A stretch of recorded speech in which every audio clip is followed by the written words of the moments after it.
This past week, I was once again at the White House to continue our push to make comprehensive eye exams the basis of the new healthcare law's essential pediatric vision benefit.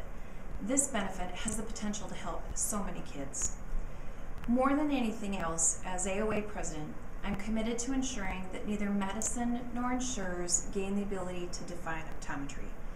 Medicine continues to attempt to define optometry by what we are not. Insurance companies attempt to define us by the services for which they reimburse us. The former is overt, the latter more covert. It's critical that optometrists define optometry. Being in DC whenever needed to lobby for optometry comes with this job. And from my trips there, I can tell you the battle over healthcare that began in 2009 rages on, and the stakes remain very high.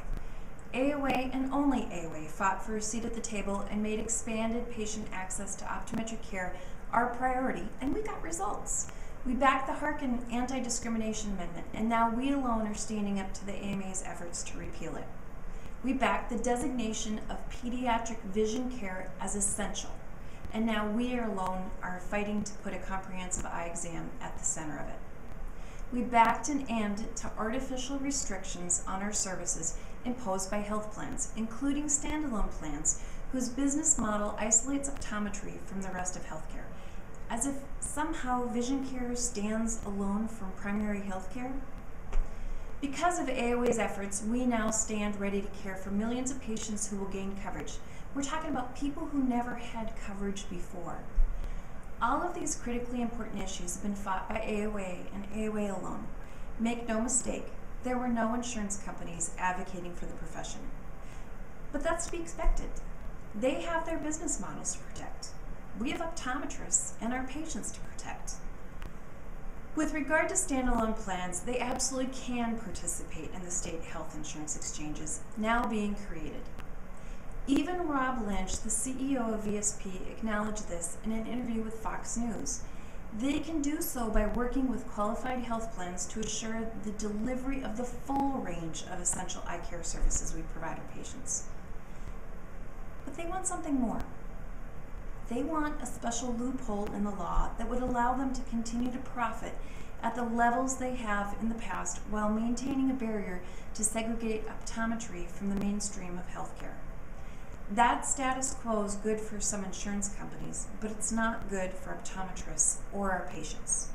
Standing alone is in their best interests, but it's clear it will no longer be good for optometry.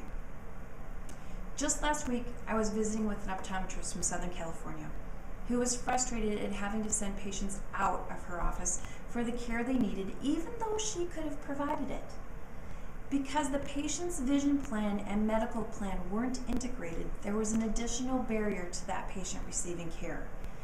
If you think the optometrist was frustrated, imagine the frustration of the patient. I know all of you know what I'm talking about. We deal with it regularly in our offices. By having an eye exam for kids mandated inside of a qualified health plan, it would stand to reason the provider would have access to that patient's health coverage. That's the type of integration I'm talking about and what we're focused on achieving. We all know how confusing it is for patients in the current system. We have before us an opportunity to minimize this confusion in the future. This past week, VSP attacked AOA's efforts to advocate for optometry. My primary concern is the needless damage being done here to our profession and to our advocacy efforts, which I can tell you from my visits on Capitol Hill and the White House are distracting and taking away from our efforts to define the pediatric benefit as an eye exam. The AOA has no interest in fighting a battle in the media or anywhere else for that matter with VSP. The AOA has no interest in harming VSP.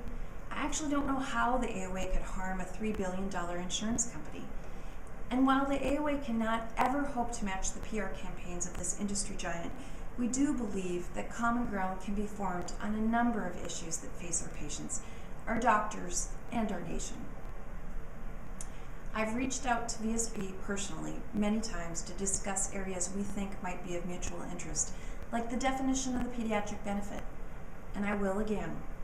So far, VSP has not agreed to assist optometry in that battle, and we're going it alone. By the way, our last scheduled meeting, in which AOA had many items on the agenda to benefit optometry, was canceled by VSP on June 9th. I thought then, and I still think now, it was a missed opportunity. On September 30th, I again sent Dr. Jankowski, the VSP board chair, an email telling him that AOA's door was still open for dialogue on areas of common interest. The paradigms in healthcare are shifting. We all know that. We need to shift with them. And in my 20-plus years of practice, the business model of my practice has continued to evolve. While it always hasn't been easy, for the most part, the changes have been positive for my patients and our practice. We're now witnessing a significant change in the landscape of optometry's role in healthcare. It's our job as your AOA to make sure optometry is always at the center of eye care for the patients we serve. That's my commitment to each of you. I have every confidence we're on the right track, but let's be clear.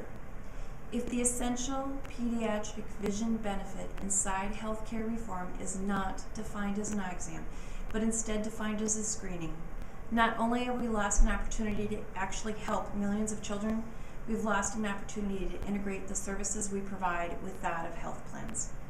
I and the AOA Board of Trustees have no intentions of missing any opportunities to advocate for the best interests of our members and our patients. Thank you, and I look forward to continuing to make a difference for our profession, our patients, and most of all, our kids.